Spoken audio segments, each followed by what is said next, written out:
get him. I'm gonna record. People, right? Yeah. You got hard people around here. It's very hard. I was going through some of Half the women walk around my old naked. notes. Yeah. I got a Bible here that I've had since I've been preaching on the street. For 25 years, I got this Bible. I used to write things down. In here, like I just brought up, it's not heaven or nothing. It's heaven or hell. It's not the love of God or some alternative. It's the love of God or the wrath of God. Which one do you want? Don't let religion fool you. Don't let him lie to you. It's either the wrath or salvation. Have you come to salvation? Sinner wants to turn his back on God. That's what they want to do. We want to just turn our back on God. Why is that? Because we love our sin more than we love the salvation that God gives. People say, well, if God loves me, I'm good.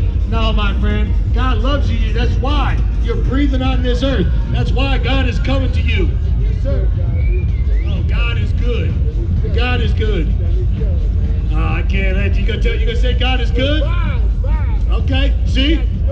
Okay, whatever, sir. I can't. Hey, I just met you. I don't even know what you want to do. So obviously, God is not good through you, but God is good through me. God is so good, he's going to take his son and he's going to say, go tell my people. Jesus Christ is God, manifest in the flesh.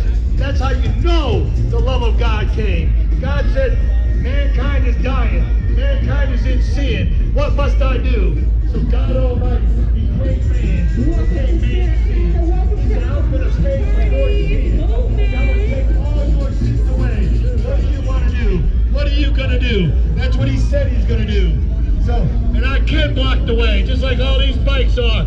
I'm sorry, my friend. Come get the love of God. Let me tell you about him. That's why God brought you through my way.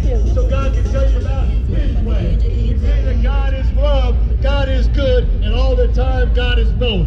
But then we don't want to come get the love of God, God's way. And he said that way is through his son, Jesus Christ, who is the way, the truth, and the life.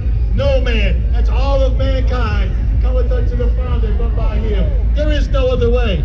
I'm sorry, my friend, if there was, I wouldn't be standing here. God Almighty still does miracles. God Almighty will still save your soul. God Almighty will still take away all your sins. I'm letting you know, my friend, with a crowd like this, I can guarantee you, just like I preach all over America, but actually nowadays, it's all over Michigan and Ohio, but I preach all over the place. And I'm going to let you know, with a crowd this size, not everybody's making it home tonight, my friend. Yep. Not everybody.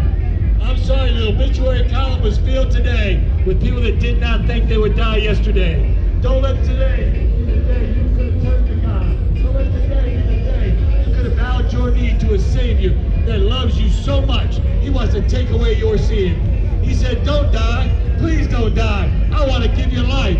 I want to take away your sins. That's the God I'm talking about. The God that made heaven and earth. The God that made your eyes to see, your ears to hear, your mouth to speak, your legs to walk. That God said, please don't die in your sins. He said, please, please don't die in your sins.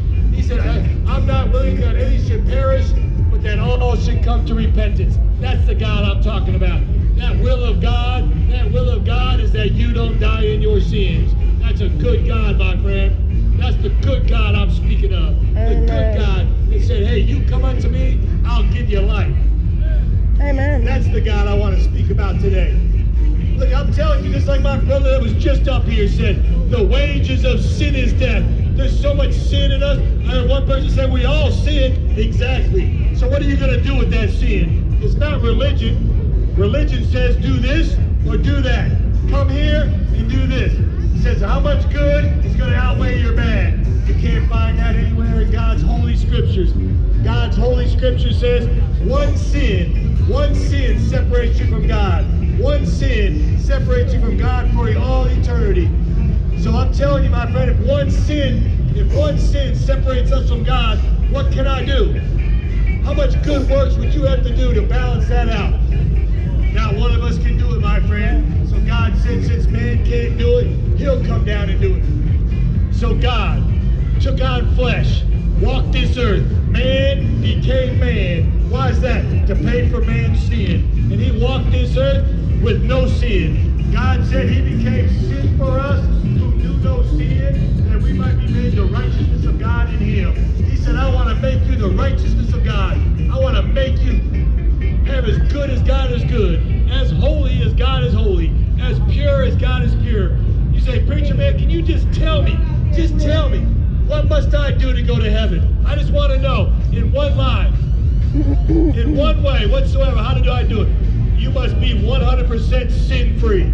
That's right. And not one of us can do it exactly what you're thinking. Are you telling me you're sin-free, preacher man? No, I'm not. All have sinned and come short of the glory of God. All have sinned and come short of the glory of God. You say, well, what can I do? What must I do? I'm glad you asked. God said, if thou shalt confess with thy mouth the Lord Jesus and believe in thine heart that God hath raised him from the dead, thou shalt be saved. That's the God I speak of. The God that loves you enough to take away your sins. People say, screw you, preacher man. Shut up, preacher man. I don't want to hear it, preacher man. Well, why not? You say, well, God loves us. Why don't you want to hear about that love? That love that'll take away your sin. If you don't come to him and humbly repent, repentance means to turn from your way and turn to God's way. That's what God's doing. And God said, repentance towards God and faith in our Lord Jesus Christ will save your soul. See, I'm telling you, I hold this mic, I preach the way God wants it, and you're going to hear it, my friend. For God so loved the world that he gave his only begotten Son, that whosoever believeth in him should not perish, but have everlasting life. If you haven't believed in the name of the Son of God, you will perish. God says, don't let that happen. I loved you enough to send you my Son. Why would you come get it? Why would you come get that way out of condemnation? Why would you come get your way out of that hell that was not made for you? Everybody's like, oh, there he goes preaching about hell. You know the one preacher that preached about hellfire in the Bible was only Jesus Christ. He's the only man in the Bible that said hellfire and damnation. That's God Almighty himself. You know why he said it? Because he said, I'd rather have you pluck your eye out than look the way you shouldn't be looking. I'd rather have you cut your arm off and throw it from you than grab something you shouldn't be grabbing. I'd rather have you cut your leg off and cast it from you than to go somewhere you shouldn't be going, than end up in hell. God said, please don't go there. God does not want you to go there. For the love of God is in Christ Jesus our Lord. The love of God. I see people roll their eyes and they say, I don't want the love of God, preacher man. I'm good. And he says, I'm number one. I appreciate that, sir. You have a good day. I'm glad you told me. You just told me I was the number one preacher in his life.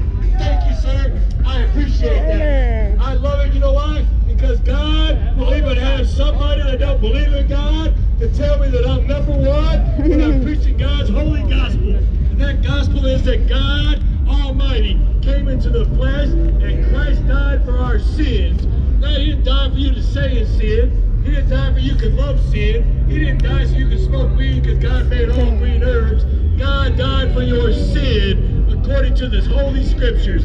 He was buried and he rose again the third day according to his holy scriptures.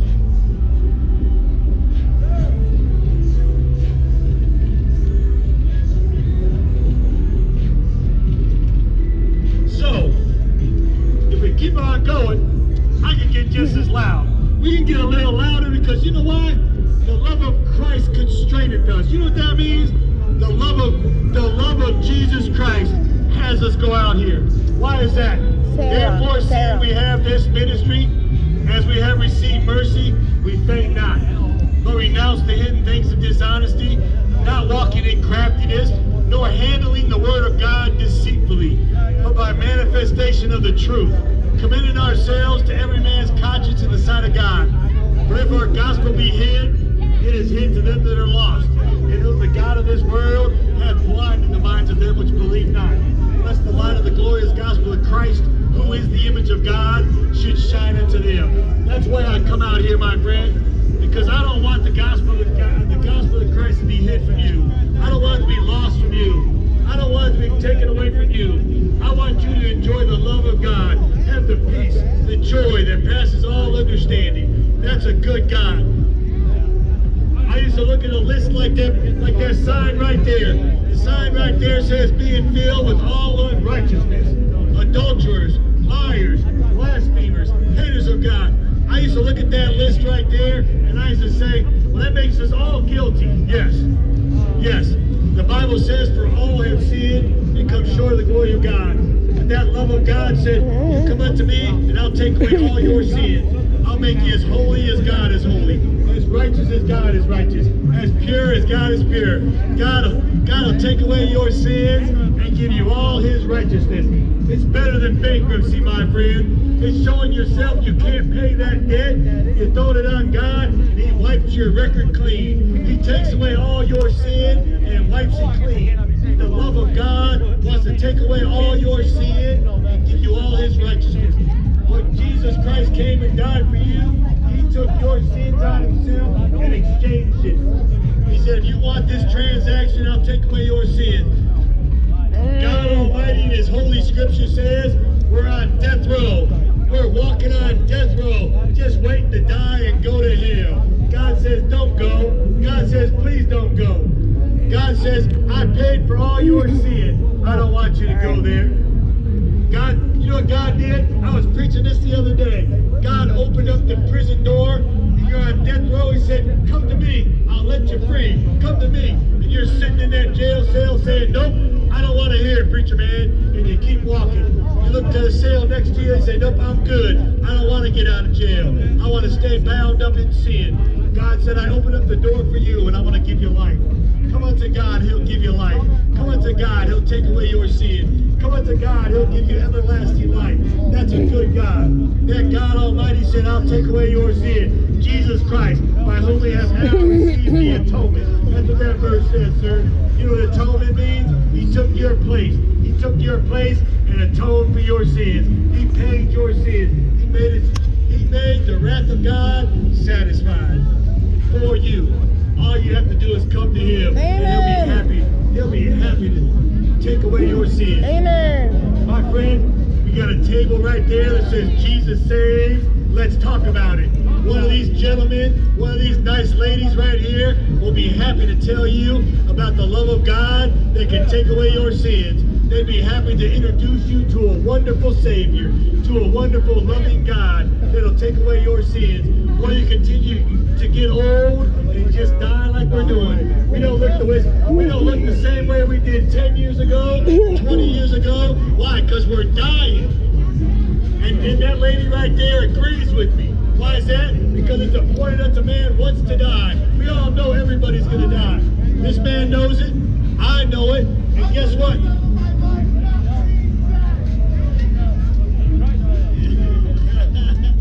I just love it.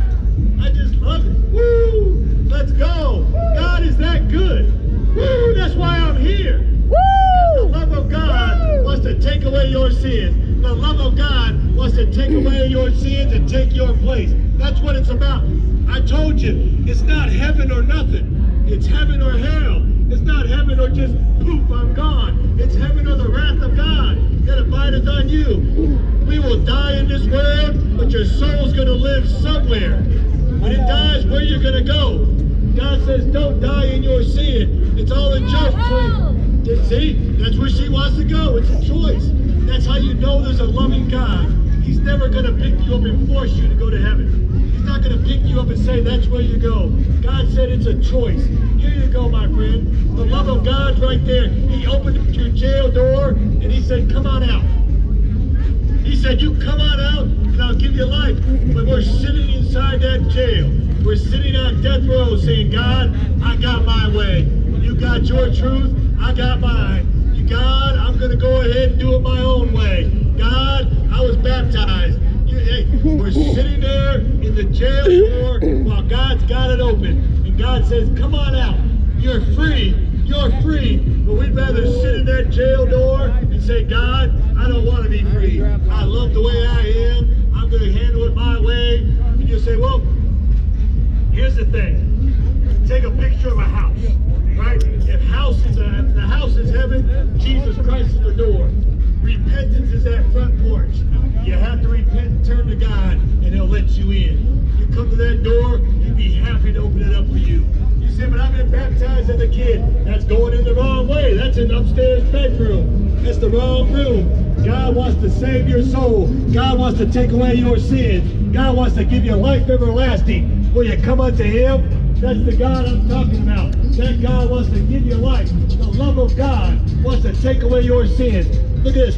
The grace of God. You know what grace is? Grace is getting something we do not deserve. Yeah. I looked at that sign right there this guy took a picture of. I was guilty just like everybody else. Then I get to the bottom and it says, who knowing the judgments of God and they which commit such things are worthy of death. That's what it says. So when you here I am. When I'm sinning, what are those sins? If I just do one, I'm guilty. I'm guilty for all eternity. But then when the bottom of that sign says, but where sin abounded, once I realized that sin is so big to a holy God, I know where sin abounded, the grace of God is much more abound. And when I realized that grace of God, I dropped to my knees.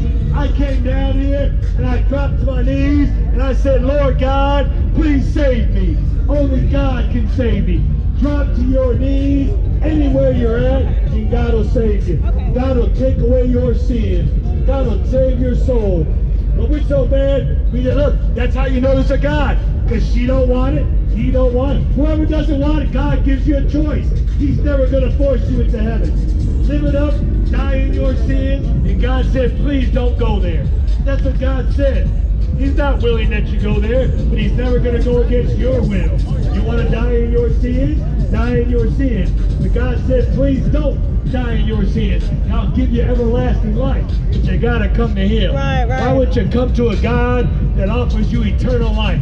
That God opened up that prison door. He opened up that prison door and he said, come on out. Come on out, you're free. Come on out. Most of us just Come walk on by and say, you know what? I'm going to stay in that prison door. I'm going to stay in that prison cell. And I'm just going to let myself just rot in here because I think I'm good enough. I've never done anything. I'm telling you, my friend, God said we're guilty before him, and the only way you can get that guilt taken away is through his son, Jesus Christ. You say, well, what about Muhammad? What about Buddha? What about Hare Krishna? What about the Mormons? What about Jehovah's Witnesses? What about the Catholics? What about the Lutherans? You can name the religion you want to name, but if you ain't going through the blood of Jesus Christ, you ain't got salvation, my friend. God said, one